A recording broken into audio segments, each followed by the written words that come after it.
It's a very common piece of wisdom that the electronic word processor, what we use on a PC, on a computer, has made writing better and easier because you can be 350 pages into a novel and realize that you should have named your character Hieronymus instead of Harry. You should have made her a blonde, or this whole thing should be taking place in Tokyo, not in Beijing, or that love triangle that you conceived in the beginning is wrong, that the couple should have been the other couple.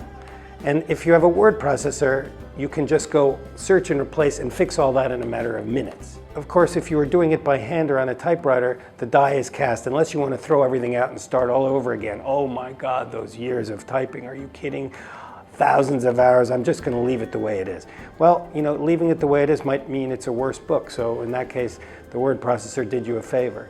But it turns out that many great books, I dare say the vast majority of great works of literature, were not written on a word processor because there were no word processors there at that time. And somehow the writers muddled through.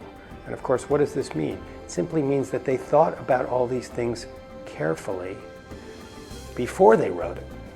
And as they were writing, the process of writing was slow because remember, anything worth doing is worth doing slowly. It unfolded properly because they gave it the time. So the downside, of course, of the word processor is yes, you can fix everything if you need to, but it also gives you this immediate gratification problem again. And you can fix what you screwed up, but it would have been better to think it through in the first place and not make those mistakes.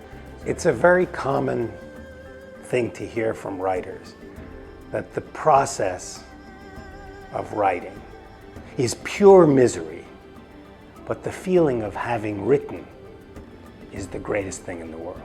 It becomes porous like the membrane of a cell. Things go through it in both directions. And when that happens, there is this blissful state of pure creativity where you feel as if you're channeling something, but hopefully not channeling something from above or from somewhere else, but rather channeling something from the world that you are creating right then.